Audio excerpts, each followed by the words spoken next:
Welcome back to the Ken Coleman Show. This is a daily dose of goodness to help you win at work and in life. So today I got to take on something that I probably have a little too much joy, a little too much excitement about this one. Because you hear a lot about multitasking. You know, I'm a great multitasker, right? You see this show up on a lot of resumes and things like that. And I think it gets glorified. You know, I think in our culture we go, wow, you know, she's a great multitasker. He's oh man, that guy, he could catch spinning plates and blah, blah, blah, blah, blah, blah, blah, blah.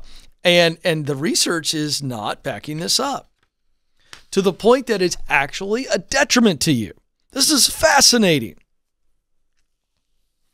Dr. Julia Irwin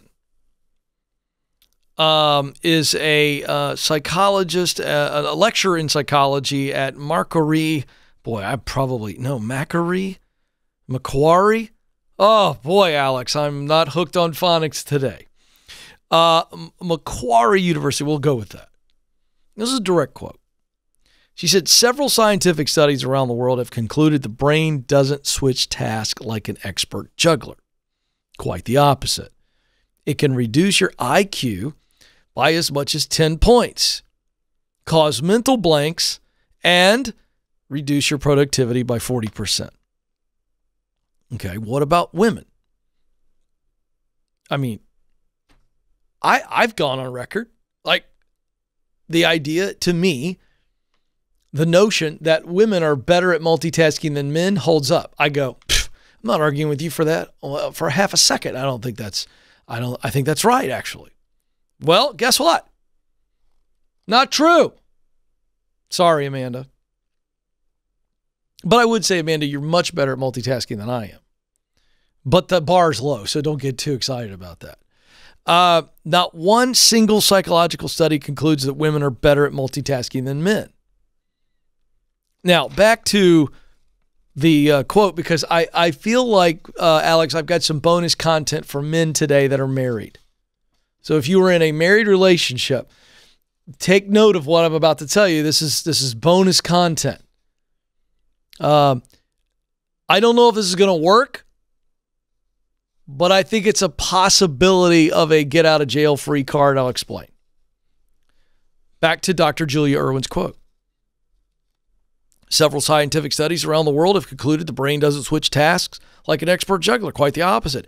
It can reduce your IQ by as much as 10 points, cause mental blanks, and reduce your productivity. So, the next time the wife comes to you, you see where this is going with the honey-do list?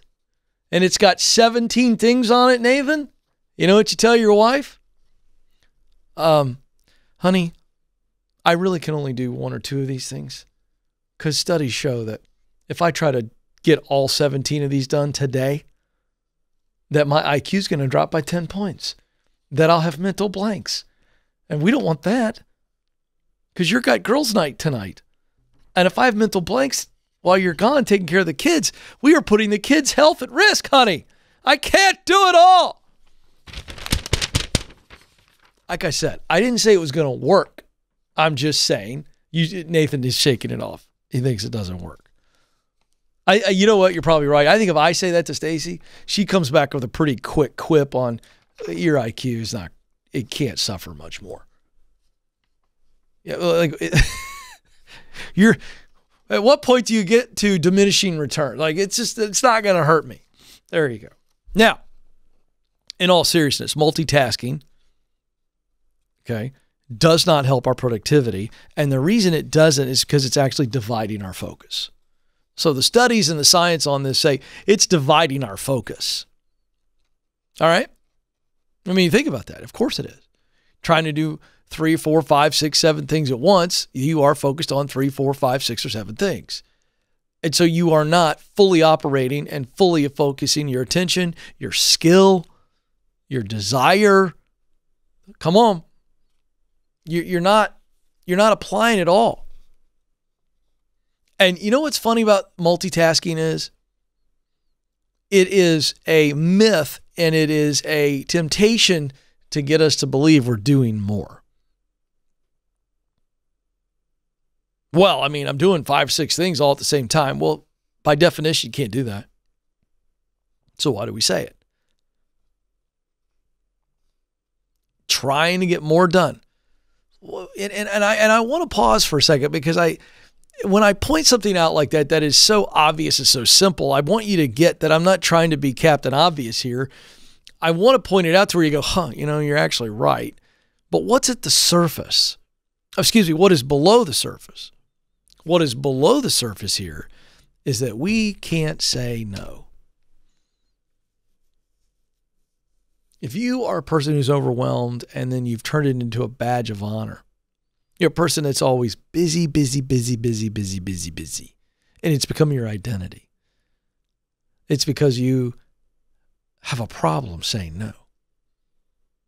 But instead of dealing with that problem, which is emotional, instead of dealing with it, you've turned it into a badge of honor. Well, I'm not going to fix the source of me saying yes to everything and everybody, thus overwhelming myself until I feel like I'm face in front of a fire hydrant and tell the fireman, turn it on, I'm going to have a drink of water. I mean, that's what your life is like. You want to talk about a recipe for burning out? Multitasking. And it's all under the myth that I'm getting so much more done, and you're not. But to pull back and create hyper-focus, that's the win. So some of you right now are listening, watching this show, trying to do 5 or 6 things. Why don't you just focus on the rest of the show? Uh-oh, see what I did there, Alex? There's just a little trick there to try to get people to fully focus on the show. But the call out is still true. Hey, watch my show later. If you're trying to work and watch the show at the same time, watch it later. Well, Ken, that means I'm not going to watch you. I'll get over it. The point is you need to learn to focus. So when I wrote From Paycheck to Purpose, I spent a good amount of time on the power of focus. What we focus on is what we act on. We know that from science. And so I wanted people to really grab the power of focus as it relates to chasing their dream. And I learned that elite athletes have something that medical professionals and sports scientists call the quiet eye. And what it means is, just before these athletes make a move, maybe to swing a golf club, swing a baseball bat, hit a hockey puck, whatever, hit a tennis ball, they hold their gaze longer than their competitor. Super athletes have this quiet eye. They are able to focus longer, thus more intensely, and thus they get greater performance. Multitasking is killing your focus, dividing your focus, and thus your progress. Coming up next, should bosses be held responsible for burnout?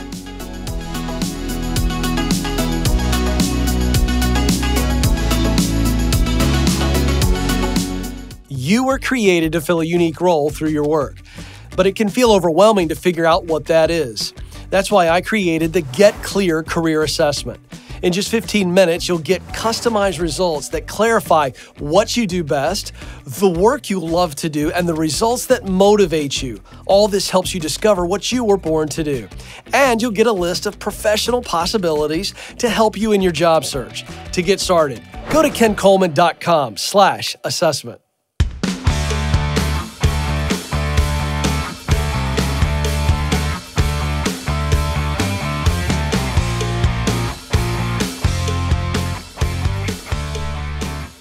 All right, so how much responsibility should your boss, should the leadership of a company take when employees are burned out? It's a very interesting question. I was reading an opinion piece, which I'm not going to cite because it's an opinion piece, because there's not any data based on this, but it was an interesting piece from Business Insider written by a guy by the name of Ed Zitron. And the headline reads, "If you're burned out at work, your boss should be fired."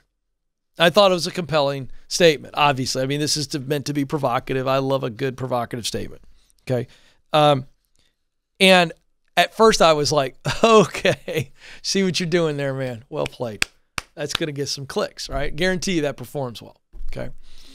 But then I thought, you know what? There is something deeper below the provocative, editorial headline. And it is active responsibility taken by leaders to address burnout, to address it, to help relieve it, to address it, to help it not happen. So to eliminate it and guard against it. Prevent and eradicate. And in the new world of work, where people will leave you in a second because they've got options, and skyrocketing burnout statistics coming out, this is huge. And so as I read this article, and he has some compelling things in it and pretty strong statements, it caused me to think about the idea here to go, this does need to be a very strategic move by companies, small businesses, medium-sized businesses, big businesses. And it made me wrestle with the question, how much responsibility do leaders bear for burnout? How much? Well, it depends on the situation. And so I can't make a blanket statement. So I can't take a stance that says, if you're burned out, your boss should be fired. These are very individual situations. But the point that he makes in the article, which I think is a very fair point, is that most of the content and statements around burnout is geared towards the worker to say, here's how you deal with it. Here's how you eliminate it. And on this very show, I mean, I've talked a lot about it. There's 5 causes of burnout. I'm going to get to it momentarily. And then once we know the causes of burnout, now we address that. And so we can do things to address it.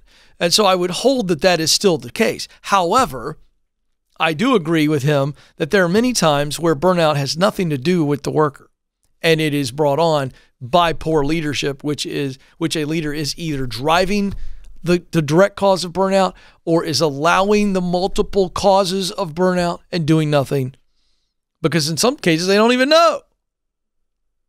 So I do believe that in many situations, leaders are responsible and should be held accountable to that.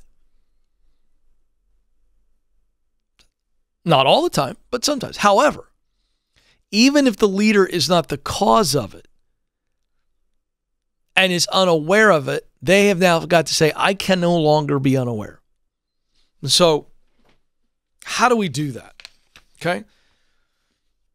Leaders need to set boundaries. And what I mean by boundaries, they need to set boundaries on themselves and what they are requesting, what they are expecting of the people that they are leading. They need to set boundaries for the employee. So this is a lot of responsibility. Leaders need to set boundaries for themselves and their behaviors and their actions that could cause burnout. And I'm going to get to the 5 causes, what I believe are the 5 causes of burnout.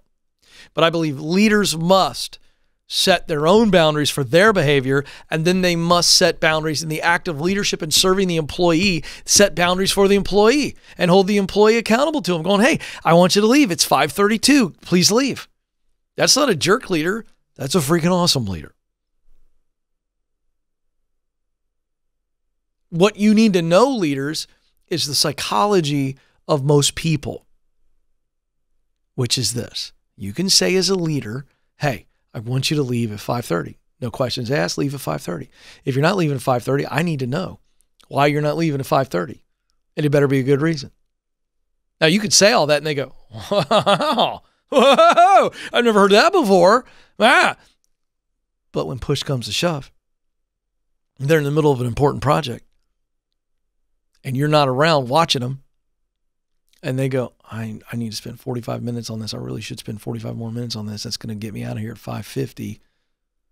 They'll do it. Why? Because they don't know if you meant it.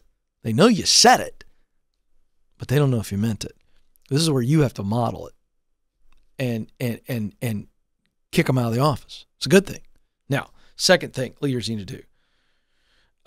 They need to model the boundaries. They set the boundaries for themselves and others, but then they have to model it themselves. The leader has to model the way. My old friend and leader and mentor John Maxwell says a leader knows the way, shows the way, and goes the way. So you got to model. Number 3,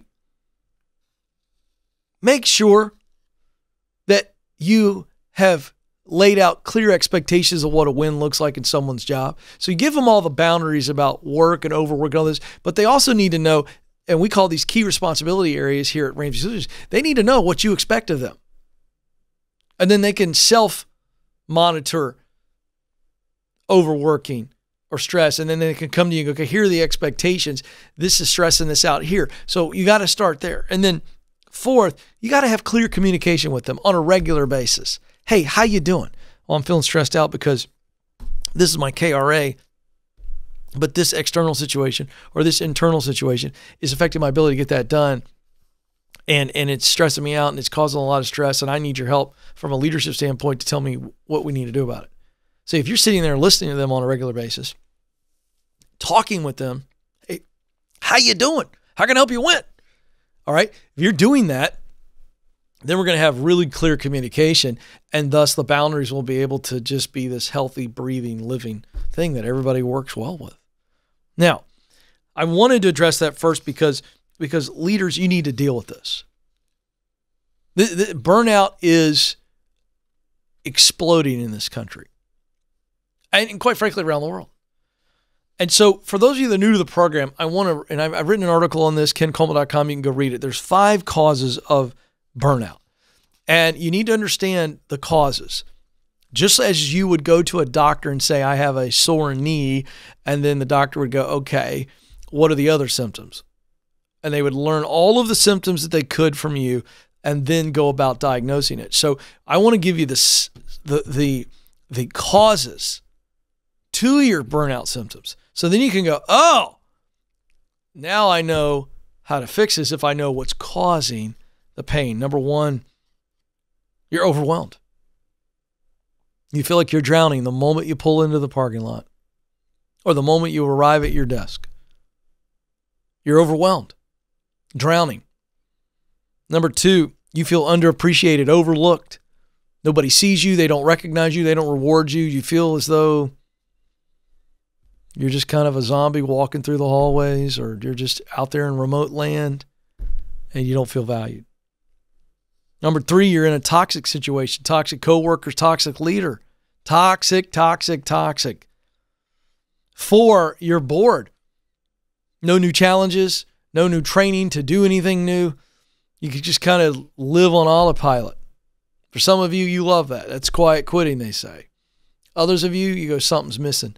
I long for a challenge. And number 5, you don't find any purpose or meaning in your work. In other words, you're not spending most of your day using what you do best, talent, to do work you love, passion, to produce results that matter deeply to you, mission. So there's no purpose or meaning.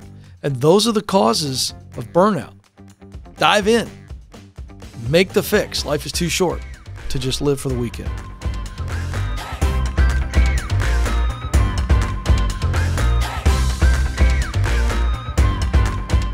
Did you know that just like a product, you have a personal brand? It's the image or impression others form about you based on your interactions. And whether we realize it or not, our personal brand impacts opportunities to grow in our careers. That's why our team created the Personal Brand Survey. It's free, and it will give you personal and professional feedback so you can own your strengths and uncover any blind spots holding you back. To get started, go to kencoleman.com/brand.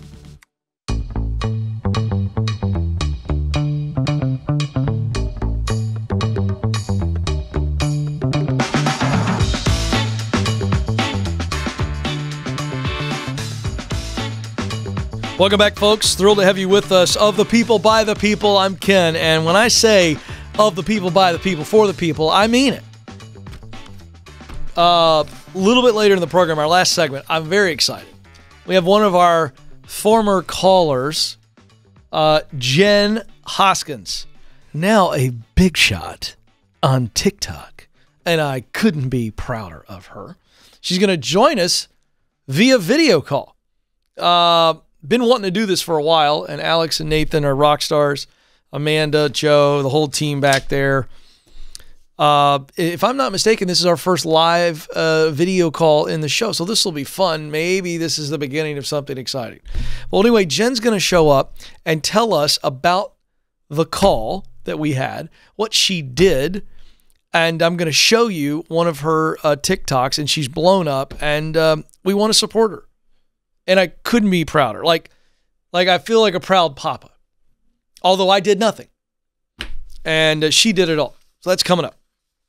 But first, in my insatiable desire to inform you. Interesting article here from Business Insider. 20 jobs that may disappear over the next decade. The Bureau of Labor Statistics projections show they kind of predict which jobs may rapidly decline from 2021 to 2031. And the idea here in sharing this information with you is if you're in this field, are you looking for the clues here? Are you seeing this happen? Is this just bad opinion? I mean, I'm not saying the Bureau of Labor Statistics is almighty omnipotent. Omniscient is the word I was looking for there. All-knowing. But they're looking at the data, and so I want you to be aware of this. Basing the results on the median annual pay data from the Occupational Employment and Wage Statistics Program, 8 of the 10 jobs that are projected to see employment dwindle make less than the median annual pay in the U.S. On the other hand, there is one of the jobs that actually had an average pay in 6 figures. So most of these are not what I would call great paying jobs, except for the one. So let's get to the list here. We're going to roll through some of these.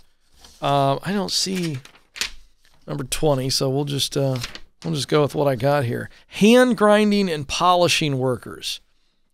Projected decline 18%.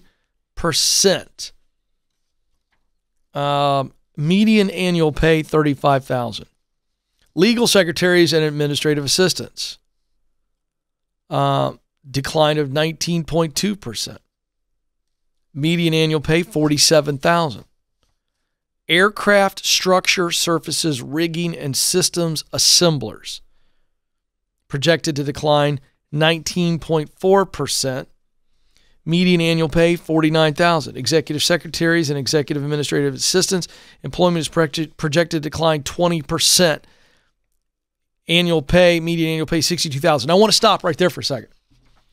Alex, I was very surprised because now we've seen that basic position pop up twice already. Legal secretaries, admin assistants, and then executive secretaries and executive admin assistants. Now, I don't have any detailed data on that. But the fact that you're going to see a pretty steep decline there in that role is fascinating to me. And I'm going to tell you what I think that is. I think you're seeing more leaders become kind of increasingly self-sufficient with their organizing skills or their ability to details and all that kind of stuff. And that is a very interesting piece of data there. And I think I think those positions are going to become victims of technology. That's the only thing I can see there. Next, let's see. Oh, I had them all, Alex. There were two tied at number 15, so that makes sense. The list started at 19. I told people 20, and I got all confused. I'll skip that one. Let's see.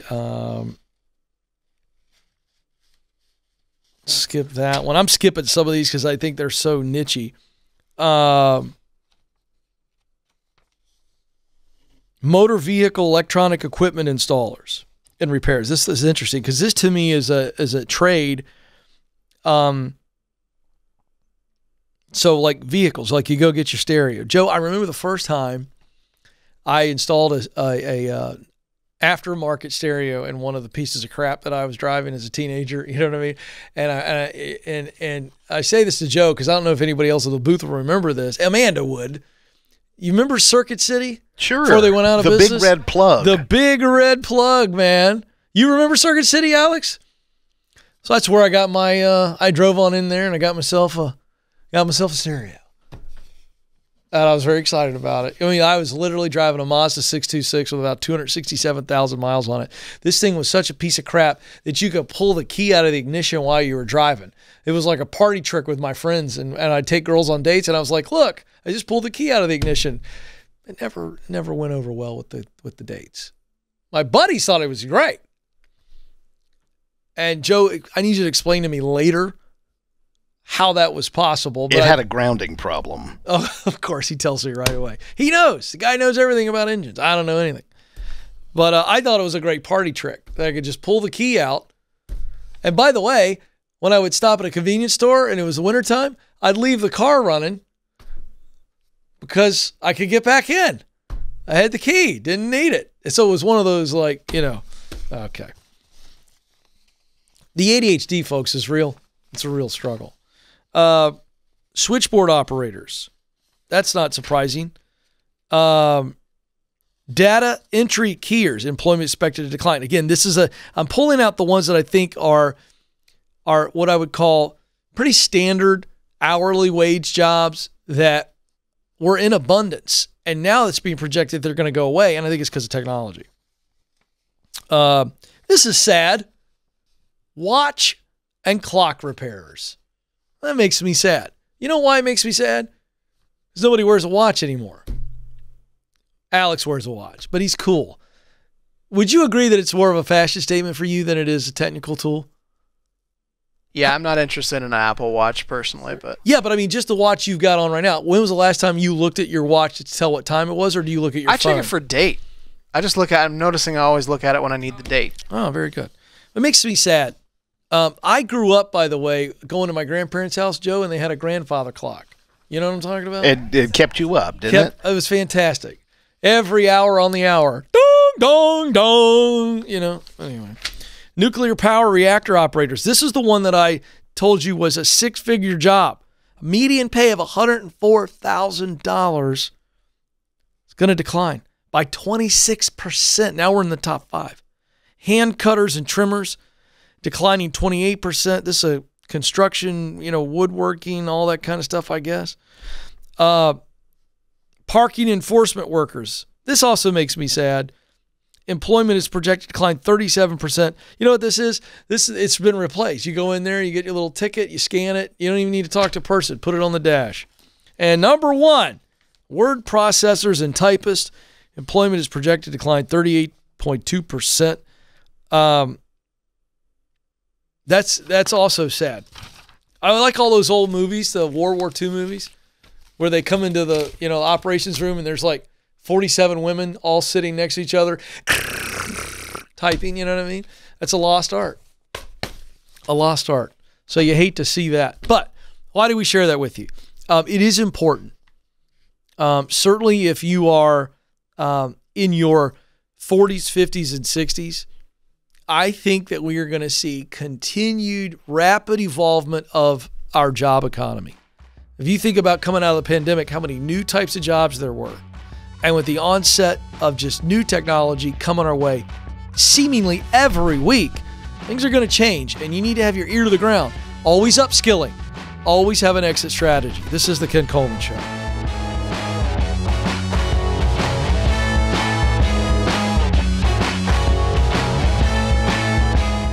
If the thought of attending a networking event makes you break out in hives, you're not alone. And I'll let you in on a secret. Networking in the traditional sense doesn't work, but genuine connection is all about relationships. That's why we created Networking the Right Way. This free guide is the low-pressure, high-impact way to overcome the awkwardness, build real relationships, and turn your connections into opportunities. To get the guide, go to kencoleman.com/network.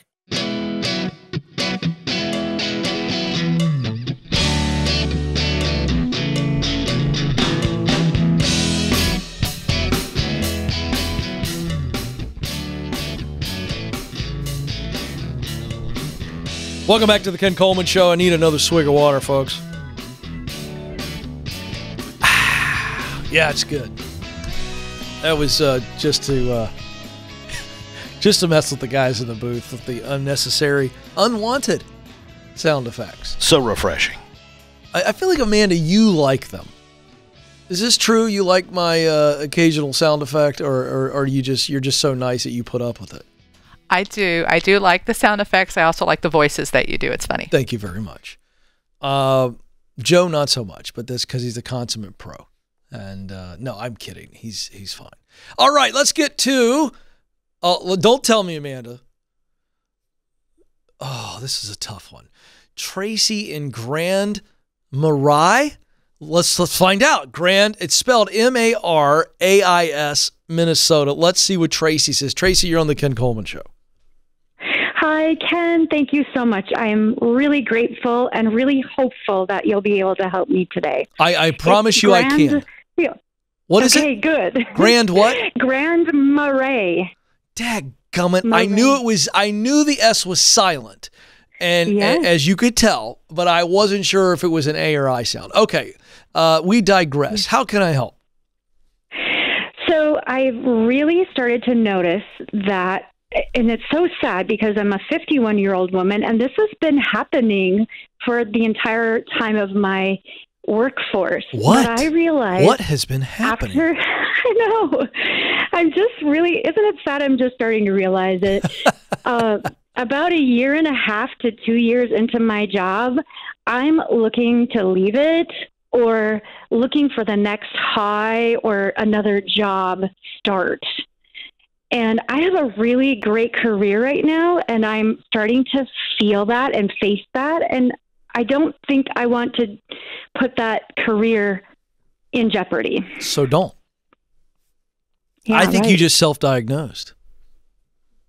You just told me what's going on. You're looking for the next high. Now, that can be a good thing, and it could be a distraction. And I think there's probably times in your life, if we had time, we don't, to break down all these times that you've had this gnawing at your soul. That's what it really is. It's like this. You're just like, you're just excited. You're just like, oh, I'm ready for something new and exciting. That's who you are, Yep. right? Yes. Okay, so that's a good thing. But with every good thing, there is the underbelly of the good thing. So when it keeps me fresh and keeps me excited and motivated and hungry and humble to try something new, learn something new, master it, move on, that's good. But when it becomes a crutch, a distraction to try to feed something in your soul that may be a little bit out of balance, maybe unhealthy, then it's a problem. So all this boils down to is we need to keep that thing about you, this desire for new and change and challenge. Am I describing that properly? Is that Yes. what it is? It's a desire for challenge and change and newness, right? I think that is really what I've been, rolling around in my mind that I can pinpoint. Yes. So if that's it, my point is we have to channel it. So Yes. it's like the Incredible Hulk. He had to be careful, right? He had to channel that anger, because if you didn't channel it, there came the big green monster, right? And I think you've got to channel it. And so what we've got to do, what I mean by channeling, is I think you need to just do a lot of self-digging and maybe go see a therapist. Not because I think something's wrong with you, But you'd be surprised just talking to a great therapist on even something like this, which isn't even a crisis, but just to kind of go, what is it? What's causing me to constantly always be looking at the next? And when is it out of balance? When is it unhealthy versus when is it healthy? And so right now we know for sure you are on a really good path and you want to stay on this path. So now instead of thinking about changing paths, the question becomes, how can I grow, stretch, challenge myself in this channel or on this path? So instead of looking outward, you're looking inward. That's what I think the exercise needs to be. And so we just go, okay, what are the patterns? What am I longing for? And how am I meeting that longing? Am I meeting it in a healthy way or in an unhealthy way? Those are the questions I think you got to dig, and you will get the answers. Thank you so much for the call.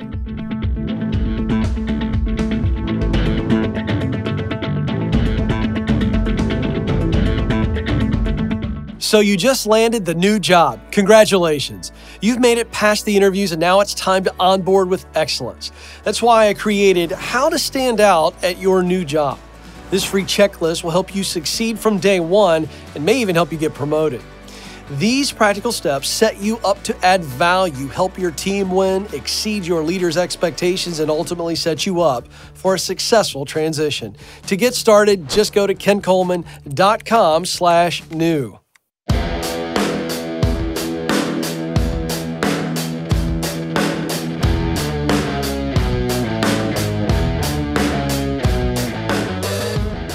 Welcome back to the Ken Coleman Show. So was it a couple days ago, I got a really fun email. And you all know, if you've been watching me or listening to me for some time, I hate email. In fact, if you've ever thought about sending me personally an email, don't. But if you'd like to send the show an email, ask at kencoleman.com. I would love for you to do that because I don't manage the account. But I got a great email. And it came into our ask at kencoleman.com account where you the people, communicate to us, and I love it, I love it, I love it. All jokes aside, it was great. And I was made aware of one of our past callers named Jen Hoskins. She's a rock star. And she sent a nice note. And I got it right here in front of me. And it involved a TikTok that she had put out. And then more TikTok. We'll get to the rest of the story, but this is what she put up on TikTok talking about her experience calling into the show. Let's roll it. I was cleaning off my desk today. I have a habit of writing down any kind of inspirational thing that I've heard on a podcast or TikTok. So every now and again, I will stop and throw it all into a Google Doc, so I don't live in a sea of Post-its. And one of the things that I'd written down was, wherever you see the gaps are, that's where you were created to fill. And it brought like a full circle moment. Late 2019, I was annoyed. I had established myself well in my career in tech. I had just graduated my second son from homeschooling, and I had this longing. I saw this gap in the world. I saw a lot of moms really struggling with who they were, feeling like they weren't enough. They were struggling with their worth. And I was like, somebody needs to go tell them that they were created for such a time as this. Something only they can do. And that all of their strengths and weaknesses play into their purpose. And it bugged me so much that finally in November of 2019, I sent off an email to Ken Coleman. If you don't know who Ken Coleman is, he has a radio show. He wrote the book Proximity Principle, which is one that you should all read. Basically, asking for advice, if he had any kind of advice. And in February of 2020, they had me on the show. I discussed my talking points. I'm successful in tech. I haven't built a platform. Although I had in the past, I didn't have one then. But I knew I was itching. I needed to get this message out. He had some great advice, and the biggest one was just start something. See what happens. You can't obviously just leave your job, but start looking for open doors. And within 2 months, the entire world shut down. I was now working from home. Out of boredom, I downloaded this app. And after a few weeks of watching, I thought, I could do TikTok. And at first, I was like, I can just say all the silly things that I would say to my crew while we were in the office. The random musings throughout the day that they weren't there to hear. And on May 4th, 2020, I posted my first TikTok. And that was 2 years and 230,000 followers ago. What's more amazing is that as time has gone on, y'all have brought out the best parts of me. Things that I thought were completely common weren't, which means now I get to encourage you. Especially things about talking about boundaries, parenting adult children, living life by principles and not methods, being a homeschooling working mom, how to lower your bar without lowering your standards, and so much more. But it all started because I saw there was a gap in this world. and I couldn't figure out why nobody else saw it. In my frustration, I reached out for help, got some wisdom and some encouragement, then opportunity opened. And what was amazing to me, people were willing to listen. It was like so many months earlier when that gap was exposed, when I saw that there was no one speaking into this void, or maybe somehow my voice could help fill that void. It was humbling. It was a bit shocking. Anyway, all of that to say, if you're seeing a gap in the world, you may be the only one seeing it. And the reason you may be seeing it is because you're supposed to speak into it. What you see as an obvious gap may be a blind spot to somebody else. So speak into the void. Your voice might be the one that's supposed to fill it. Amen and amen and amen. She was preaching on the talk, as I like to call it. She's probably going to get on me for saying that, but that's kind of like my middle-aged dad. I like to call the TikTok the talk. I like to call Instagram the gram just because it irritates my teenagers. But that is, in fact, Jen Hoskins. I was telling you about her at the beginning of the show, and now she's going to join me. Well, first of all, thanks for joining me. Thank you. Thank you for having me. Again, as you were watching the TikTok, folks, she called us in 2019, and I love when I hear back from people who they just called and talked. And we didn't have a lot of time together. And I told you what I thought, and you did it. And I love that you kept saying in that TikTok, multiple times you mentioned standing in the gap. So talk to me, the first couple of TikToks. I want people to hear how you started, because we tend to glamorize stuff. And the fact is, you just were like, screw it. I'm going to get on TikTok and start saying stuff and share my voice. Tell me what the first couple of TikToks were. Did you delete them before you posted them 17 times? Like, paint the picture. I didn't have any idea what I was doing. I'm 43. Like, I was like, what am I doing on this app? This is a kid's app. It's what my kids are on. Right. And I was like, I'm just going to start posting. I'm an extrovert. I'm an extrovert by nature. And so I'm out of the office. I don't have my team. And I'm like, who am I going to say all these silly things that I would say all day long while sitting in an office? And I was like, well, I'll just say them to the world. And my second son had just gone off to boot camp. He's a Marine. And so first TikTok was just me and my eighth son at that point, like doing like boot camp stuff. And I just posted it. And all of a sudden, like, people liked it. And I was like, how does the algorithm here work? And I've done YouTube before and that kind of stuff. And I was like, what can we do here? So I started saying the funny things, and then I started saying a few serious things, and then the serious things resonated. And take back to before I was on the show, I was on an airplane. I couldn't figure out the Wi-Fi like 6 months before, and I got annoyed. And I realized my grandfather and my uncle were just these, or my grandfather and my dad were these huge influences in my life. And I wrote down these principles that they had taught me, these 10 principles that I had learned from them, that I more was caught than taught. And I was like, people need to hear these. Like, I observed how amazing these principles were, and they were just kind of burning in me. And so then, I wrote into you, because that was kind of what prompted, where I was like, I need to get this out there. I can teach my kids it, but I want to teach everybody that. So you started putting this out on TikTok? Started putting it out on TikTok. So let me ask you this, because we only got about 3 minutes, so I'm sorry to interrupt, but I got to know, how long before things started to really take off? Because I don't know where you're at right now, but as of your email, you were at 240,000 followers. You've been in the New York Post, the Daily Mail, which is London's paper. You've been on Inside Edition and Ashley Banfield, I'm guessing because of the quality of your advice. So how long did it take for the TikTok to really take off? At first it was pretty quick, because everybody was home. They didn't have anything to do. So they were all following. And then it slumped down when the world started to open. And then it became very organic growth. And so it's been a very steady climb over the last couple of years. So. And you're still doing it? Well, are you doing a talk or two a day? Yeah, I sit every morning. I'll sit outside, or every evening, and I'll shoot like 4 or 5, because I work all day. So I'll just publish them as the day goes on. They just sit in drafts. And then that night I'll go through comments and respond. And it's kind of a fun hobby, it's so fulfilling. You've got a tribe. Yeah. And where do you think it's going to go? I know you. I can see it. You're dreaming a little bit. What are you dreaming about with this? Where do you think this is going? I'm definitely a person who believes in providence. I believe that, my faith is going to bring me where I'm supposed to be. And that, like I say, everybody's created for such a time as this, for something only they can do. So I look for open doors. I'm a networking person. And so I'm like, where are we going to go? And so if opportunities open, I go, why not? Why not? Why not? Let's just try. The worst thing you can do is fail. And then you just know that was a closed door. So do you think you're going to develop some content? Yeah. It will expand into courses. People are asking for books, courses, and all these things. And I'm like, I don't know how to do any of that. I accidentally became TikTok popular. So that's so great. And you're continuing to hold down the day job in technology. Yeah. Wow. Unbelievable. I've promotion since. All right, so you ready? I'm going to let you have the last word before I wrap the show. I need you to give me 10 seconds. You're a TikToker. You know what that means. Encourage somebody right now who's going, I feel like I want to do it, but I'm scared. What would you say?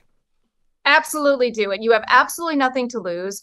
You have everything to be able to gain. And the worst thing that you can possibly do is mess it up. And that's the greatest teacher. Failure is your greatest teacher. Don't be scared of it. She is Jen Hoskins. Tell them your handle on TikTok so they can go follow you. What is it? Jen Hoskins. It's Jen with 2 N's. Jen with 2 N, Hoskins. Jen, you are amazing. I don't know which is more amazing. Your story, or your hair. It's a trifecta of amazing. Thank you so much for giving us a shout out on your TikTok channel. If you ever want me to come on the old talk with you, I will. I don't even know if that's a thing, but you are fantastic. Stay in touch and let me know how I can help you. She's awesome. You all are awesome. Don't forget, you matter. You have what it takes. Press on.